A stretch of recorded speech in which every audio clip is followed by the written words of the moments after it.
Hello, today's poem we're considering is Poppies by Jane Weir.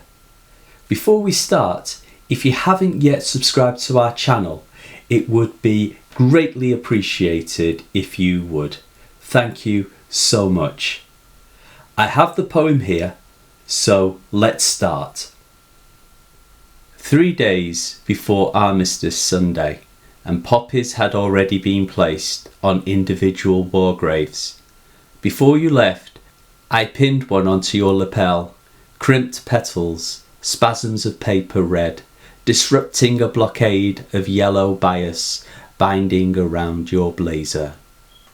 Sellotape bandaged around my hand, I rounded up as many white cat hairs as I could, smoothed down your shirt's upturned collar, steeled the softening of my face. I wanted to graze my nose across the tip of your nose.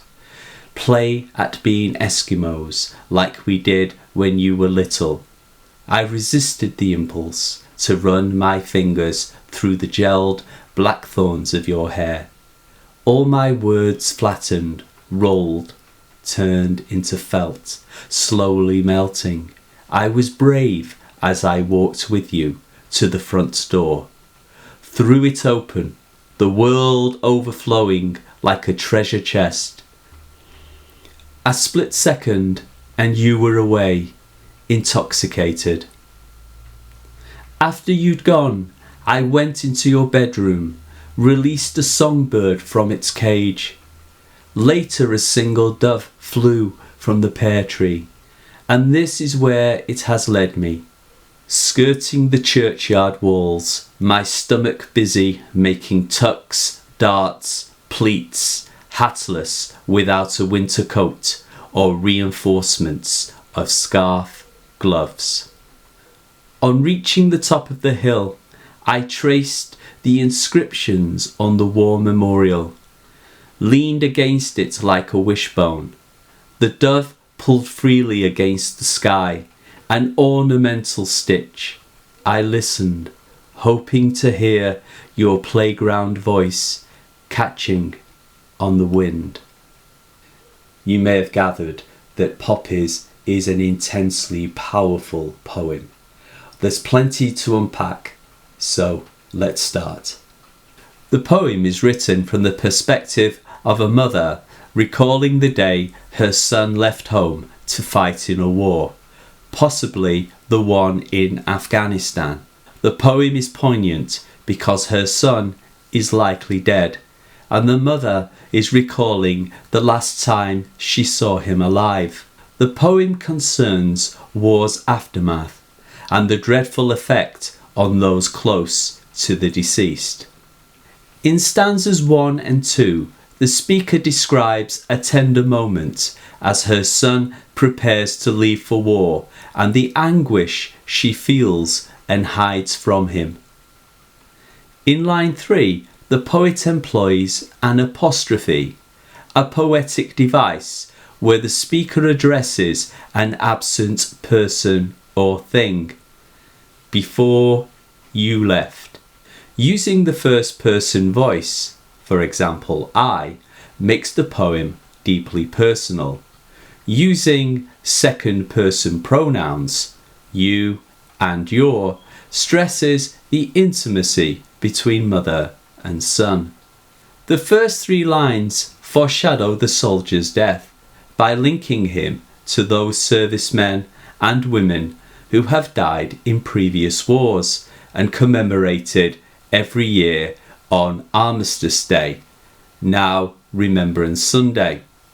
On this day in November, people in Great Britain and other countries place poppies at war memorials or graves, and many wear a poppy as a sign of respect. The poppy symbolises sacrifice and remembrance because it is red and grew all around the First World War battlefields in northern France and Belgium. The title suggests that the poem's theme may relate to war and conflict. As the soldier prepares to leave, his mother pins a poppy on the lapel of his blazer jacket.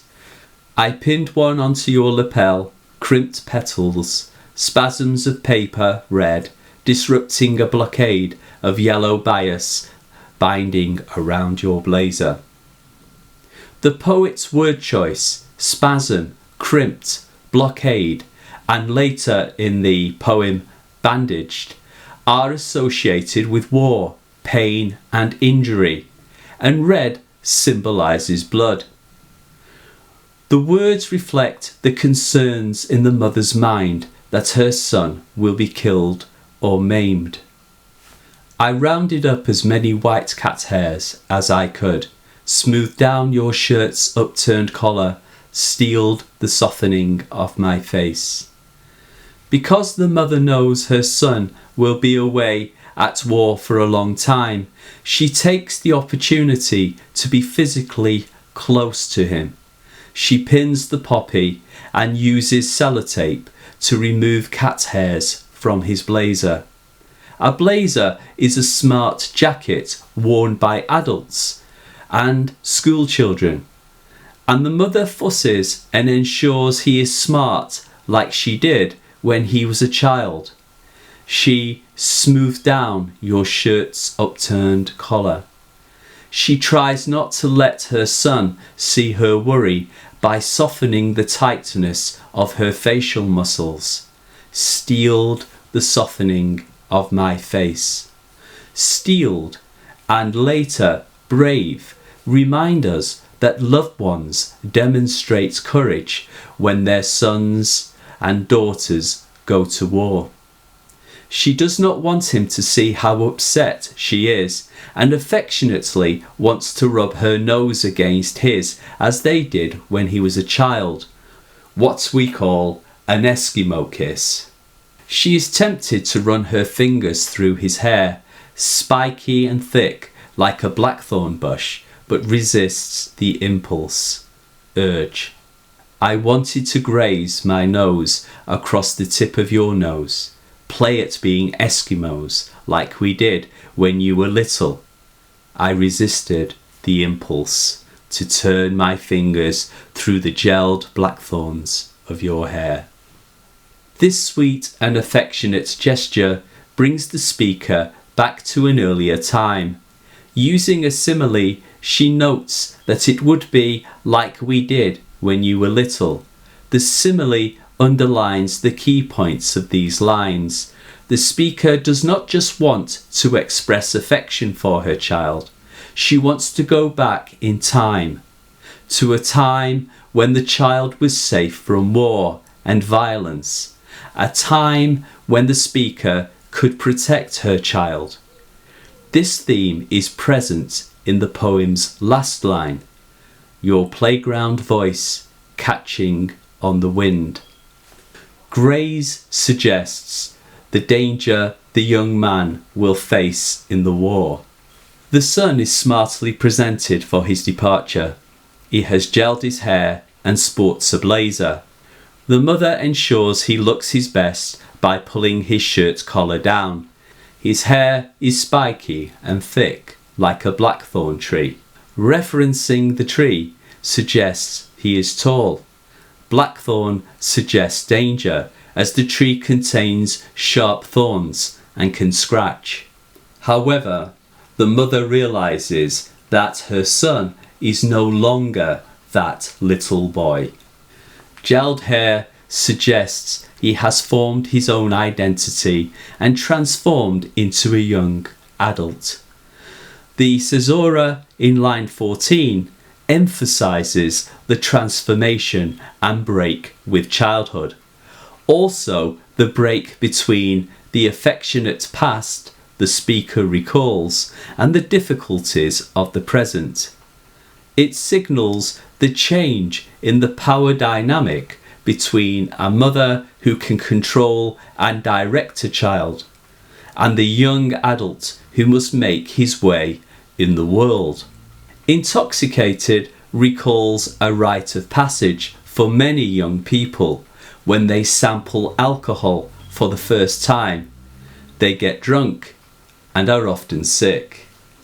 Using a metaphor from textiles, she compares her words to felt, to stress how softly she speaks to him. The pun felt, meaning a material, but also to feel, reflects that this is an emotional parting. Words melt in her mouth, meaning they dissolve. She is at a loss to find the appropriate words at this time, in this situation. Her words seem useless, flattened, rolled, and turned into felt, the opposite of the tough talk she feels in retrospect, hindsight, she should have given her son about the many dangers facing him. In contrast, her words seem flimsy and inappropriate. Assonance, the repetition of A sounds in blackthorns, and flattened, reflect how deflated the mother feels.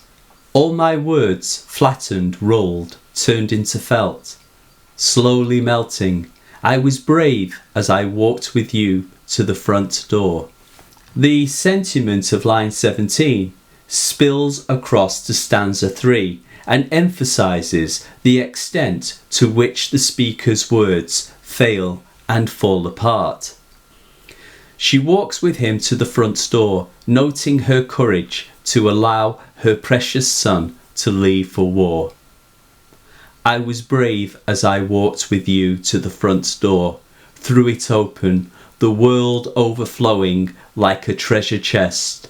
A split second and you were away, intoxicated. Although she wants him to stay, she is resigned to his leaving. She knows he is excited, intoxicated by the prospect of adventure, the world overflowing like a treasure chest. The speaker continues making comparisons to her adult son and when he was a child. The simile, overflowing like a treasure chest, suggests a world full of riches and delights that the child is just about to discover and enjoy. Like a child going on their first school trip, her son is intoxicated, drunk with joy and excitement upon heading off. The poet uses free verse and enjambment, run-on lines, throughout the poem to imitate natural speech and conversation. Only in line 22 do we encounter end-stopped lines. End-stop lines often convey a complete idea in the poem, or confidence and certainty. Here, the end stop suggests that the child's decision is firm, permanent, irreversible. In this way, it underlines the speaker's anxiety, but her realization that the son's decision is irreversible and he must make his own way in the world. Once her child leaves the house to head off for war, she fears she cannot get him back. After you'd gone, I went into your bedroom, released a songbird from its cage. After he leaves, she visits his bedroom, where all the emotions she has repressed and hidden from him flood out in a wail. Through metaphor, the speaker compares her cry to a songbird released from its cage and singing loudly. Ironically, the song is her cries, the cage is her chest. She releases her pent-up fear and anguish. After suppressing these emotions for so long, it feels liberating, like releasing a songbird from its cage. Then the speaker sees a different kind of bird, a single dove fly out of a pear tree, and she follows it to a churchyard, a graveyard. The dove is traditionally a symbol of peace, and its sudden appearance in the poem suggests to the speaker that all will end well, and her child will return safely to her. So she pursues the dove with wild abandon, going out in the cold without a coat, scarf, or gloves. She calls her scarf and gloves reinforcements, a word associated with war. Even everyday objects like scarves and gloves remind the mother of war. It has invaded every part of her life. The mother feels anxious and unsettled. She describes this physical sensation. Her stomach is busy making tucks, darts, pleats. Using imagery from knitting and sewing emphasizes the sharp pain she feels in her stomach. Through alliteration, the sharp K and T sounds mimic the sharp stabbing pain she feels. Skirting the churchyard walls suggests she is not religious and cannot find reassurance for her fear in organised religion. Skirting means to bypass a place, but a pun on the word skirt continues the metaphor of stitching. The poet uses comparisons from sewing, felt making and textiles to convey how the mother feels torn apart by her son's departure. Throughout the poem, she desperately tries to stitch and repair, trying to keep herself together. We are not told her son dies, but throughout the poem, foreshadowing indicates he has. Its references Armistice Day, Poppies, and is set in winter when the earth decays and dies. This foreshadowing continues when the mother visits the local war memorial and traces the inscriptions of the names of servicemen and servicewomen who have died in previous wars. The engraving contrasts with the stitching metaphor.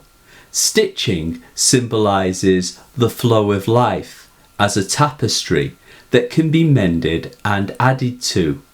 Engraving in stone, by contrast, is permanent and, like death, final. The mother is a creator, figuratively stitching, sewing and mending her son into the tapestry of life. Yet threads can be cut at any time, and the poem reminds us of our mortality. The mother fears her son will be transformed from a tapestry of life into the stone memorial to death with his name engraved upon it. Using metaphors associated with tapestry and textiles represents mothers as the creators of life, life givers, and war in contrast as its destructor. In the final third line, the dove reappears in the sky and offers hope. To her, its shape against the vastness of the sky seems tiny, like her hope of peace. It is ornamental, one stitch, for show rather than reflecting the reality of human nature. Pulled is a pun suggesting stitching as well as flying. Despite everything, the dove and the peace it symbolises remains out of reach, circling in the sky above the speaker. There is no resolution at the poem's end. The mother once more remembers her son as a child and listens for his playground voice on the wind. The dove pulled freely against the sky, an ornamental stitch. I listened, hoping to hear your playground voice catching on the wind. The poem uses binary opposites, adult and child, mother and son, war and peace, creation and destruction, to add texture to its themes. One of the poem's strengths is its use of realistic setting, understandable concerns, and the believable actions of the mother. Poppies is written in free verse, without a metre or rhyme scheme, and the stanzas are different lengths. This and enjambment gives the poem a conversational, intimate feeling. The poem's shifting, irregular pattern reflects the speaker's mixed emotions: pride in and love for her son, and fear and anxiety for his safety and loneliness at his departure. The poet Jane Weir was born in my home city, Manchester, and the author of several collections of poetry, including The Way I Dressed During the Revolution, published in 2005, which contains Poppies. It was written in response to a call from the poet Carol Ann Duffy for more poems about the deaths of British soldiers in the wars in Iraq and Afghanistan. Those wars began in 2001 and 2004 in response to terrorist attacks of September the 11th, 2001. The United States led them, but British troops fought in both. However, the speaker of the poem does not explicitly mention these conflicts. Instead, she alludes to the First World War and the universal nature of conflict. Weir's two sons have never gone to war. However, this poem explores the emotional implications of saying a last goodbye and highlights the courage of the families of servicemen and servicewomen away at war. The poem concentrates on how war is experienced on a personal, domestic level. It is not an anti-war poem. The mother does not criticise her son for joining the services or the politicians who sent him, nor is it unpatriotic. Interestingly, the poet does not disclose whether her child is male or female, and the young adult could be a daughter. Again, this adds to the universal themes the poem seeks to explore. Thank you for watching this video. I hope you found it interesting and helpful. If you did, please hit the like button below. Also, check out our other videos on writing and textual analysis. If you haven't yet subscribed to our channel, it would be greatly appreciated if you would. Thank you so much. Until next time, from Carol and me, write well.